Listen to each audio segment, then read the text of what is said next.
Okay, now we're going to look at the axial skeleton. The axial skeleton is comprised of the skull, which is the cranium, and the facial bones.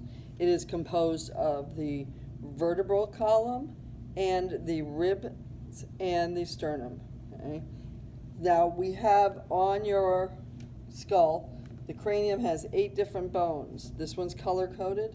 The front bone is your frontal bone. This is where your forehead would be. Then the very top of your head, you have 2 parietal bones. Okay. In the back, you have an occipital bone. You have on the sides 2 temporal bones, 1 on each side. That's the mustard-colored bone here, near where your temple would be located. And then we also have located deeper a few of the deeper skull bones, the ethmoid and the sphenoid, which we will look at when we take his head off. Before we go any further, I want to talk about the sutures. The sutures are where the bones are fused together with an immovable joint. The suture between your frontal and your parietal bones, this one, is called the coronal suture. Then the 2 parietal bones are stitched together with the sagittal suture. Remember, the sagittal plane cuts you into left halves. So this is the same thing with the skull. The occipital bone is attached to the parietals with the lambdoid suture, which if you try to think of, you lay your head down to sleep, count sheep, maybe try to remember you count lambs, and that will help you because you're laying your head down there. Your temporal bones, there's 2 temporal bones, so we have 2 sutures. These are called the squamous suture, 1 on each side of the head. Now in the handout, when you look at the handout that you've downloaded for Lab 6, if it's in bold, it's just the name of the bone. And underneath that bone, if there's anything else written, those are parts of the bone. Some of them are just the bold bone names. So the frontal, all you have to do is name this bone. Okay? Parietals, name this bone. But when we get to the temporal, we have a number of different parts on the temporal that will be important later when we talk about muscle attachment or when we talk about nerves and how they exit the skull. So on your temporal bone, you have this process that sticks out. It is called the zygomatic process. It is named after this blue bone, the zygomatic bone, which it touches. Okay? A process is something sticking out. Now this blue zygomatic bone is your cheekbone. Okay? That's part of the facial bones. So you have your zygomatic process. Okay? Then we have what's called the mandibular fossa, which would be located on this skull right about here, where the joint is going to be. On this skull, I've removed the bone, the mandible, and if you look right here, there's a dent right there, and that dent is where the jaw will attach, and that's the mandibular fossa. It will attach on the mandible, which is what the lower jaw is called, the mandibular condyles. A condyle is an articulation where 2 bones come together. So your condyles will go into the fossa, and this will allow you to open and close your mouth. This gentleman's bottom jaw does not come off, so it's not so easy to see it, but you can see condyles here. Above it would be the mandibular fossa. Okay. We also have 2 other processes. If you look at the skull this way, you have a large, massive mastoid process, and then next to it you have this skinny little stick, which is the styloid process. Okay?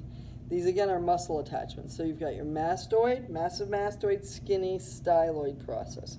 And in between the 2 of those, we have a small hole. This small hole that's in between the 2 is called the styloid mastoid foramen. Foramens are holes. Okay? And this is where some of your nerves will run through. Okay? Another hole that we have is the outer ear hole, right here above your mastoid process, which is right behind your ear. You have a hole.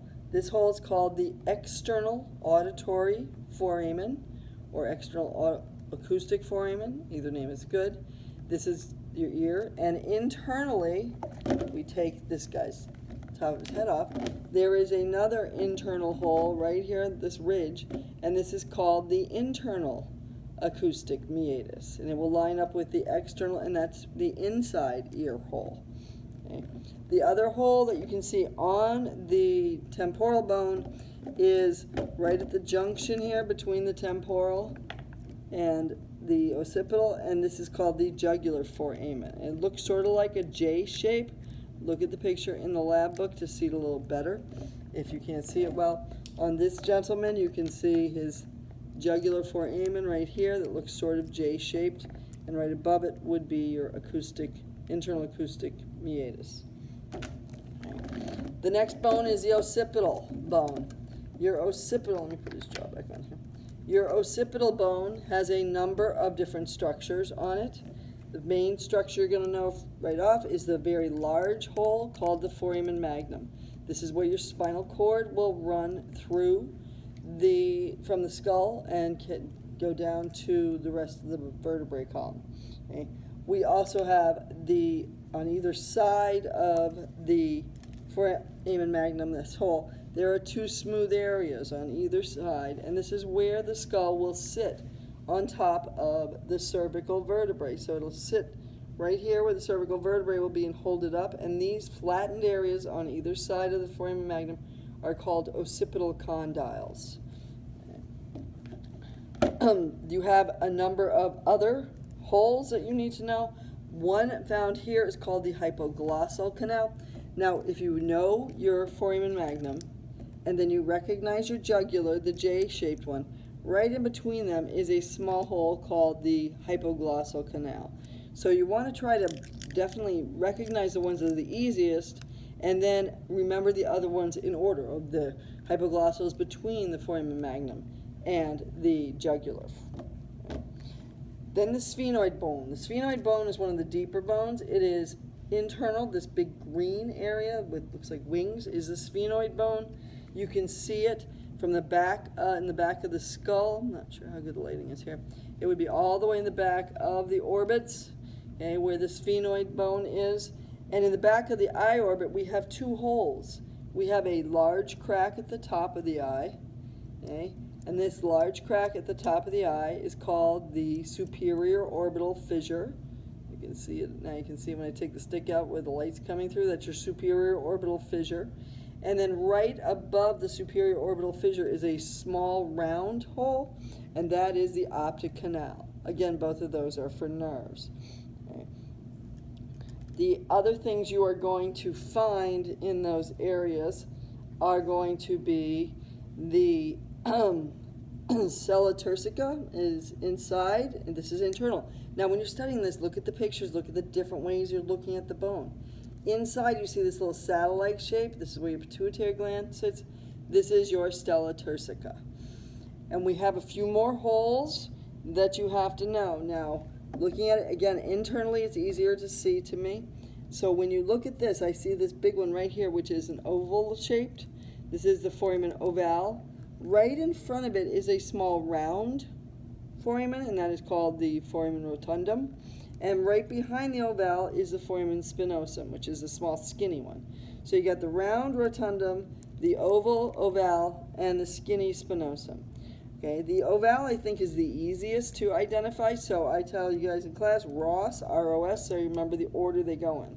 And if you're doing your actual holes, you have your optic canal, then we have the superior orbital fissure, then the foramen rotundum, foramen ovale, and then the foramen spinosum, and then we hit this ridge. And then we're going to jump over to the other side, and we'll have the internal acoustic meatus. You have your jugular, your hypoglossal canal, and then the foramen magnum. So you've got all of the holes, internal holes, okay, in order. External holes, you have your styloid mastoid foramen, and you have your external acoustic meatus. So there's all your holes that you need to know.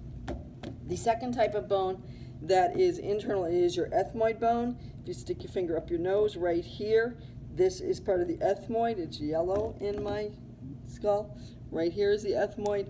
If you look internally, it's this yellow structure right here. Okay? This yellow structure, the top of it is raised and sort of gallant looking. It's called the cristagallia. And then we have little holes on the sides of the cristagallia. Those form the cribriform plate. So if you look at this guy, you can see his hole is a little better. Okay, you got your cristagallia, and then you've got the little tiny cribriform plates. This is so neurons for the sense of smell can move through there. The only other part you need to know for your ethmoid bone is when you look into this nose, you have bumps on the side of your nose. You have some top bumps. Those are called the middle nasal concha, and those are part of the ethmoid bone. Okay. A different type of bone below it, the bottom bumps, are called the inferior nasal concha, and those are a separate bone completely by themselves. Okay. Now your jaw. Your jaw is made up of two bones. You have the one on top, which is the maxilla, is your top jaw, and then you have the mandible, which is your lower jaw. With the maxilla, if you look at the roof of your mouth, which you can't see so good with this guy, but it's color-coded. The roof of your mouth, which is orange in this gentleman, it is the part of the maxilla, and this is called the palatine process. And in the very back, there is another pink bone, a different bone, and that is called the palatine bone. Okay. So again, the process is named after the bone it touches. With the maxilla, the mandible, we've already talked about the condylar processes. Okay, they are either called mandibular condyle or your lab book says condylar process, so you don't get confused by that. Okay. We've done the zygomatic bones.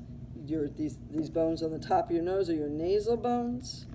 On the sides of your nose, you have the lacrimal bones. This is lacrimal, means tear.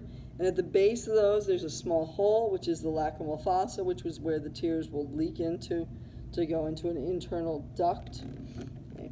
The vomer is difficult to see. It's the bottom part of the separation between the nose. Okay, it's a small part, and you can see it if you turn him upside down here. It's right underneath the palatine bone is the vomer, this kind of brownish looking bone. Okay. That's it for your skull. Now we have one other bone that is associated with your skull, and that is your hyoid bone. Your hyoid bone is the one that looks like it's got vampire teeth. It covers in front of your trachea to prevent the trachea from being damaged. It is also held in place only by muscles.